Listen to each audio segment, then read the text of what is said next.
Welcome to Write with Love. I'm your host, Sarah Williams, best-selling author, speaker, and creative entrepreneur. Each week, I chat to passionate and inspiring authors about their journey in creative writing. Some are traditionally published, some do it themselves. Everyone's journey is different, and everyone has something interesting to say. We all love love and love what we do.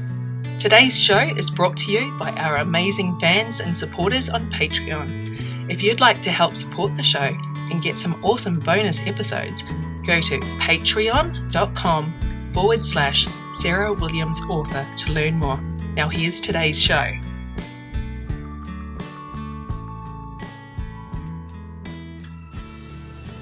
G'day, I'm Sarah Williams. Thanks for joining me for episode 49 of Write with Love. I'm recording this on Friday the 23rd of November 2018. I hope all my American viewers had a lovely Thanksgiving. I saw pumpkin pie at Costco and was sorely tempted to buy it, but decided my kids probably wouldn't eat it because their father's Italian, so they prefer pasta and pizza to pretty much anything else. I met all my deadlines this week, yay! The Dairy Farmer's Daughter came back from the editor, I made the changes and my proofreader okayed it, so yesterday morning I uploaded it, ready for release this Wednesday, 28th of November.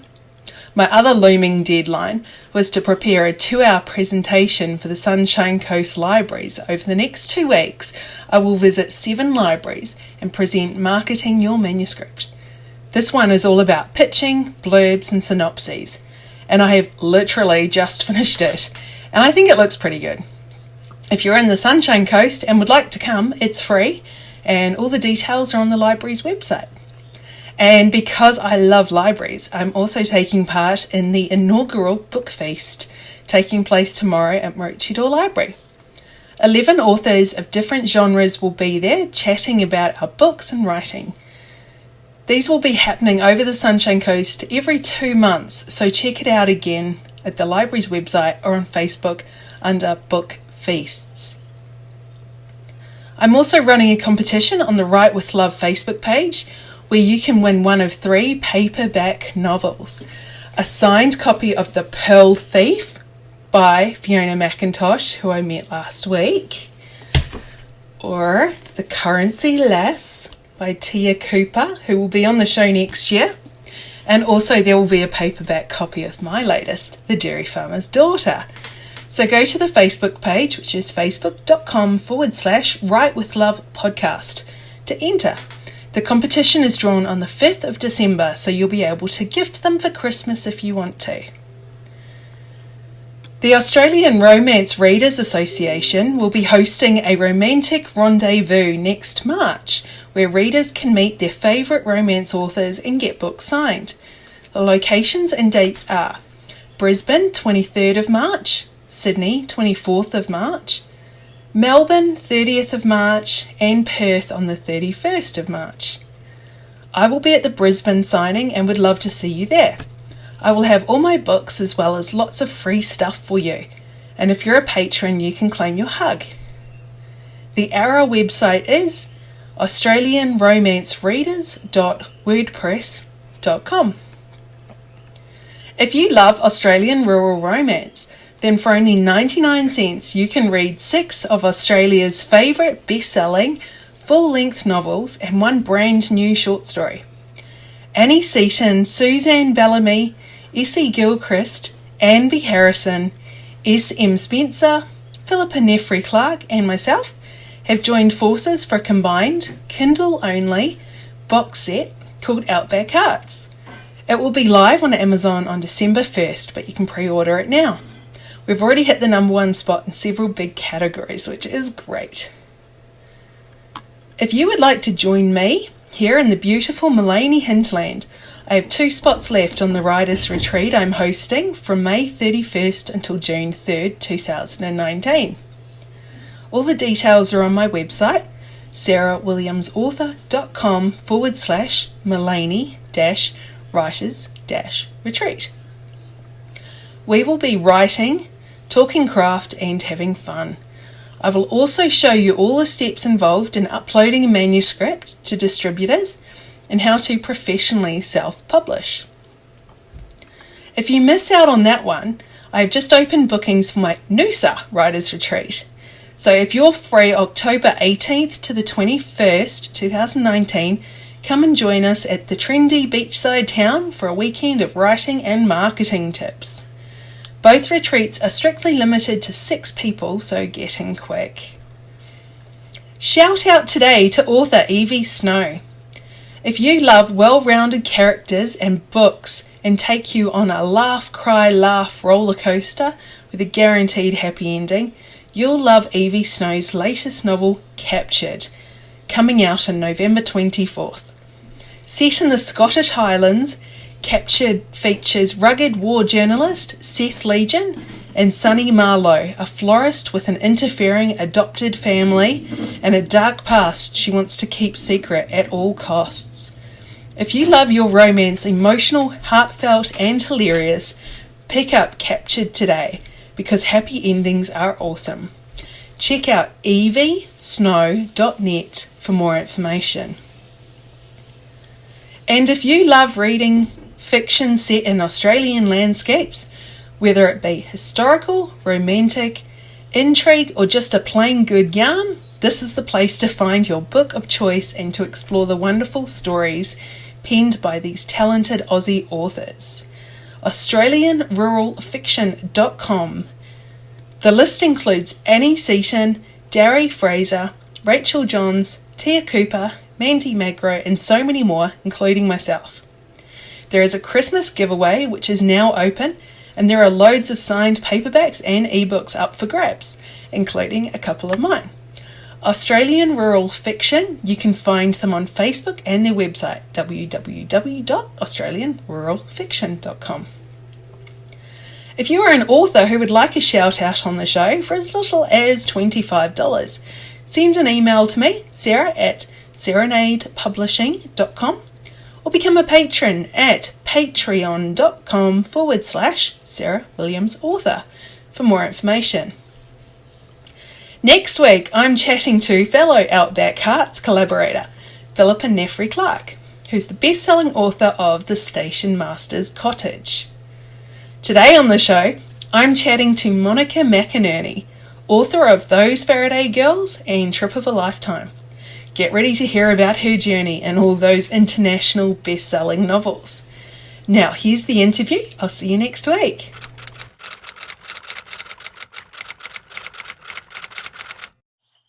G'day and welcome to Write with Love. Today on the show, I have the very talented Monica McInerney. How are you today?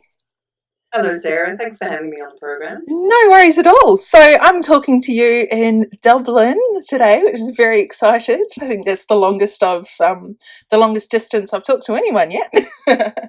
Well, poor you had to get up at the crack of dawn to talk to me, so thank you very much for getting up so early. And thank you. It's totally worth it. So you've been writing for a good period of time. So can you tell us about yourself and your writing journey? Sure. Well, I've been a published author since the year 2000, so I'm 18 years now, and I'm the author of 12 novels, a collection of short stories. And I began my writing career writing short stories actually back in 1988, 1999 and 2000, and got lots of rejections, but then I had 3 published quite quickly in succession in magazines in Australia. And that gave me the confidence, I think, to start writing my first novel. So I was living in Tasmania at the time with my Irish husband. We'd moved down there, and I spent, before work, after work, sometimes during work, working on a novel. And I had just nearly finished the first draft, and I heard from a friend of mine in Dublin that a Irish publisher and an Irish newspaper had launched a writer bestseller competition, and it felt like an omen, I'm going to send it to that. Enter that competition. And I also thought when it gets rejected, it won't hurt so much because it's on the other side of the world. And so I duly sent that off from Hobart to Dublin. And around about the same time, I won a winner trip to Ireland competition being run by an Irish pub in Hobart. And off my husband and I went on that trip, which was great because we were going back to his home city, and we were coming to see his mum and dad. And we just came in the door at his mum and dad's house, and the phone rang, and it was my sister in Australia ringing because I'd given her fax number as the contact point for this Irish writer bestseller competition. Yeah. And she had just received a fax from Ireland saying that I had come runner-up in this writer bestseller competition. And so this holiday that I had won in a Guinness promotion ended up turning into 2 weeks of meeting with the publishers, finding an agent. All these strange coincidences coming together. And it's funny, sure, if I put that in a story, I'm sure an editor would say, no, nobody believed that. But that's exactly that's how I got my start in book publishing. Oh my gosh, that is so funny. Yeah, it was great. I remember getting the news, and I just made this really high pitched sound that only dogs in the neighbourhood could hear. I'm sure, because it just felt like, oh gosh, this is all these wonderful things happening all at once. It was really exciting. Yeah, that's fantastic. So, what was your career before going into writing? Were you doing any writing or anything, or? Yeah, I'd worked with words all my life really. I'm 53 now, so this is all happening, sort of when I was in my early 30s. I actually wrote my first book as an 8-year-old.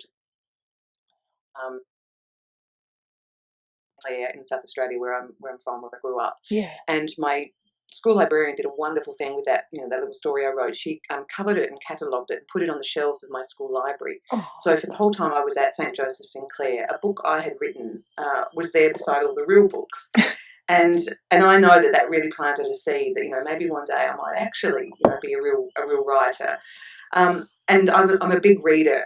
I know I know that you've talked to lots of writers, and I'm sure they all say, we're a big reader. I'm a really big reader. My mum worked in the local library in Clare. Oh, wow. I'm the middle of 7 children, so I grew up with lots of chat and dialogue and drama and comedy all around me as my family situation. Yeah. And just as I said, with books everywhere. So my first job out of school actually was as wardrobe girl on the Hughes Humphrey children's television show, which you may or may not know. I do. But oh, good. And which was just the most incredible job. I was 17, so I had finished high school in Clare, and I'd got in I was going to do an arts degree at University of Adelaide, and I deferred.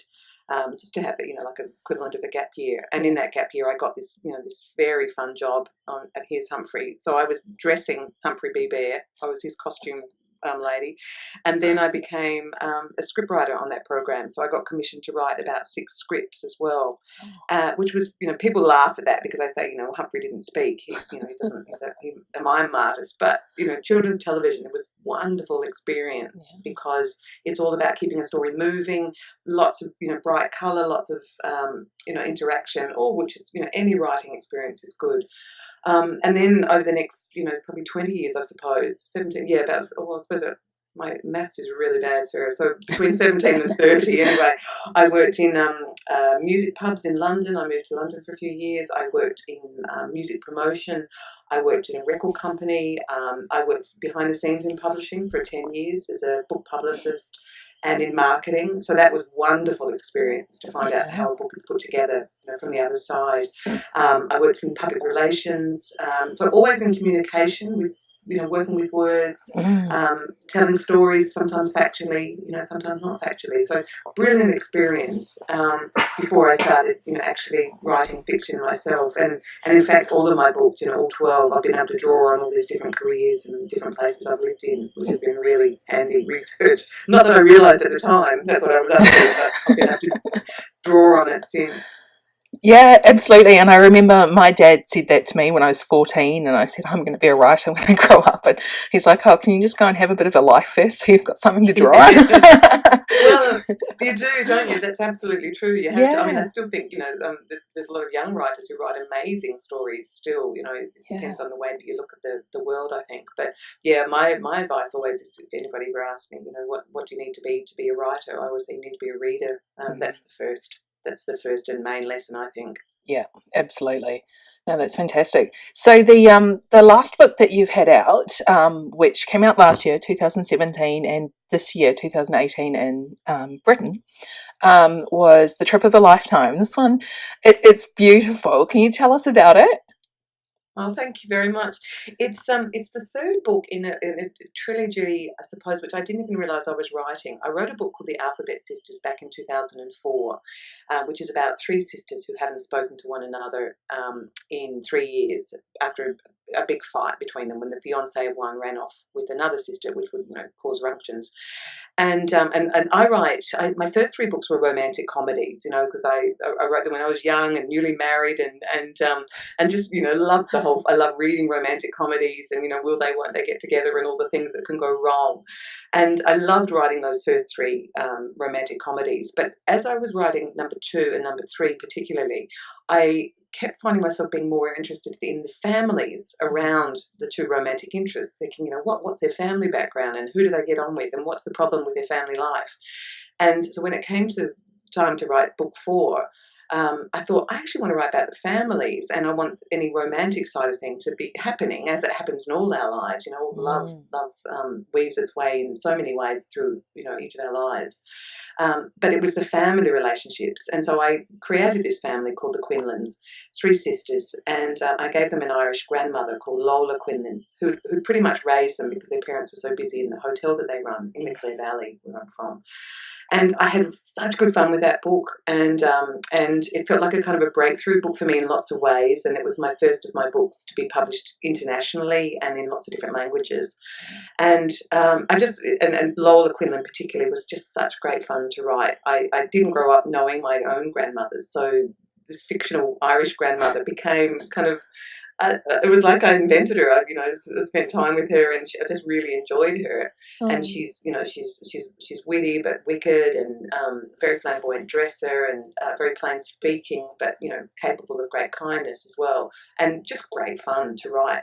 And then I wrote about 4 or 5 other books after the Alphabet Sisters, including The House of Memories and those Faraday Girls and At Home with the Templetons. Mm. And unexpectedly, actually, on a book tour in Australia, I found myself staying over in Clare overnight. For different reasons, we missed a flight, and so I had to have this unexpected night in Clare, where the Alphabet Sisters was set.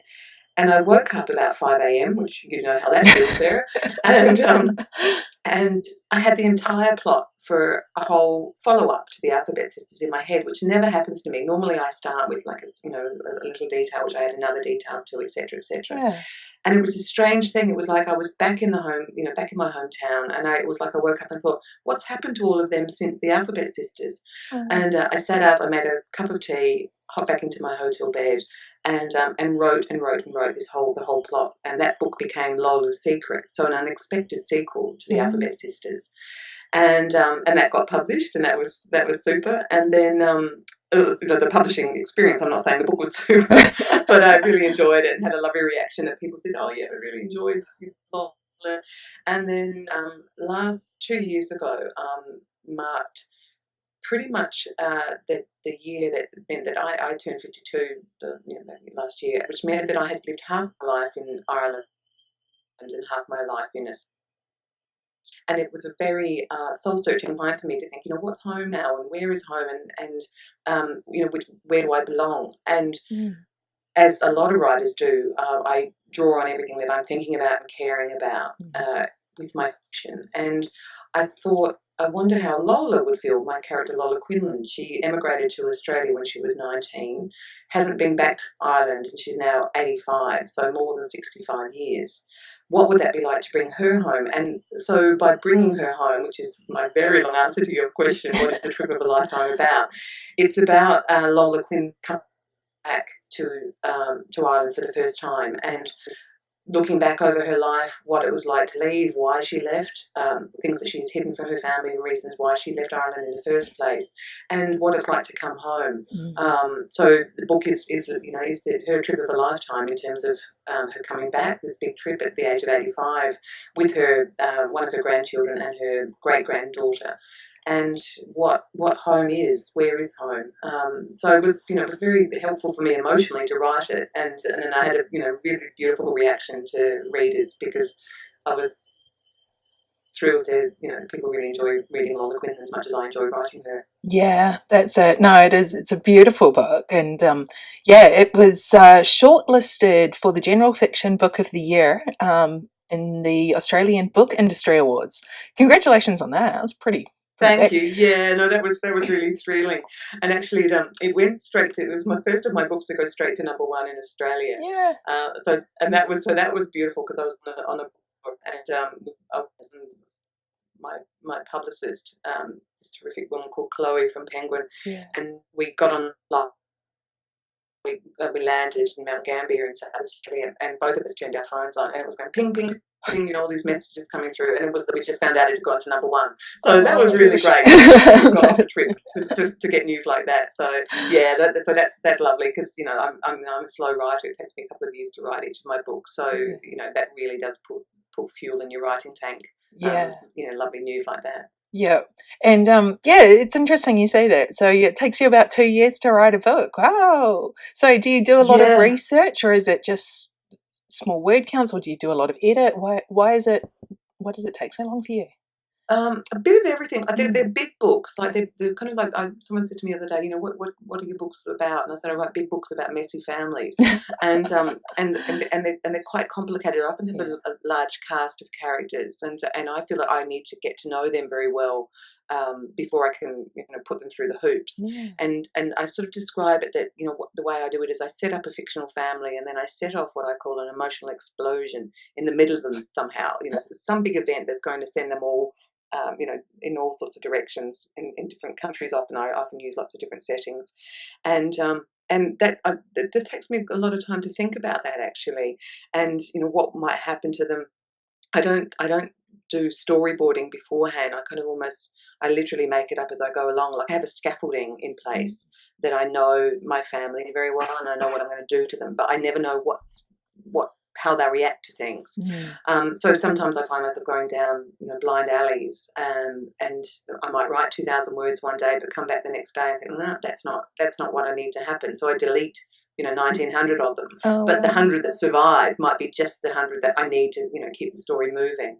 And I go over and over and over each draft. I do about 10 drafts of each book actually. Wow. And when I get to about draft 6, I've got 2 early readers who have been my early readers from the very start, like 20 years ago, and that's my sister Maura in Adelaide, South Australia, and my husband here in Dublin. And so they read it, and then they're very honest, but they always have been from the start. So if they praise it, I know that it's that they think it's working.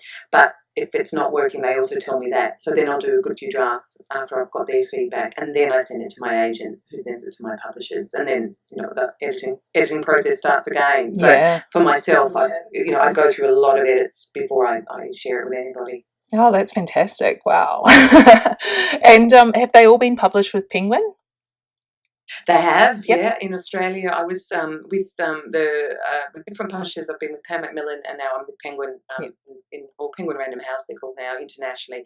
And then they're in with different publishers. They're translated into about 12, 13 different languages. So they're with different publishers in different countries with those languages. Yeah, fantastic. And I noticed it's on Audible as well, so we can listen. Listeners will know that I love audio. So, audiobooks are great, aren't they? I really do. I love them. It's like being a child again and having somebody read to you. So and it goes straight to your imagination, doesn't it? It's really you picture it. You can picture it so beautifully when someone's just saying it to you, I think. Yeah, absolutely. And a few episodes ago, I had Andy Arndt, who's an American narrator, on the show, and it was really interesting talking to a narrator as well. So I love it, and it's definitely something I'm looking at for next year when I've finished my current series. So audio is definitely on the up and up, and something indies should be thinking about, and definitely another way of getting some money and out of your current books and just getting it out to a wider audience. So many people just love them, young and old, and long commutes. Oh, they do. I think people find that, particularly because books are in competition, obviously, with iPhones in terms of, or smartphones in terms of, entertainment at our fingertips, and yet that's not soothing to our minds, I don't think, so often. And but the idea of that you can listen to like your podcast, or a story being read on your phone or your iPad is it's so much more soothing and calming and enriching, I think, for our minds than than lots of other things that we can do on our phones. Yeah, absolutely. And we get to listen to such beautiful stories like what you write. Oh, thanks. So what are you working on at the moment? I'm writing my 13th novel at the moment.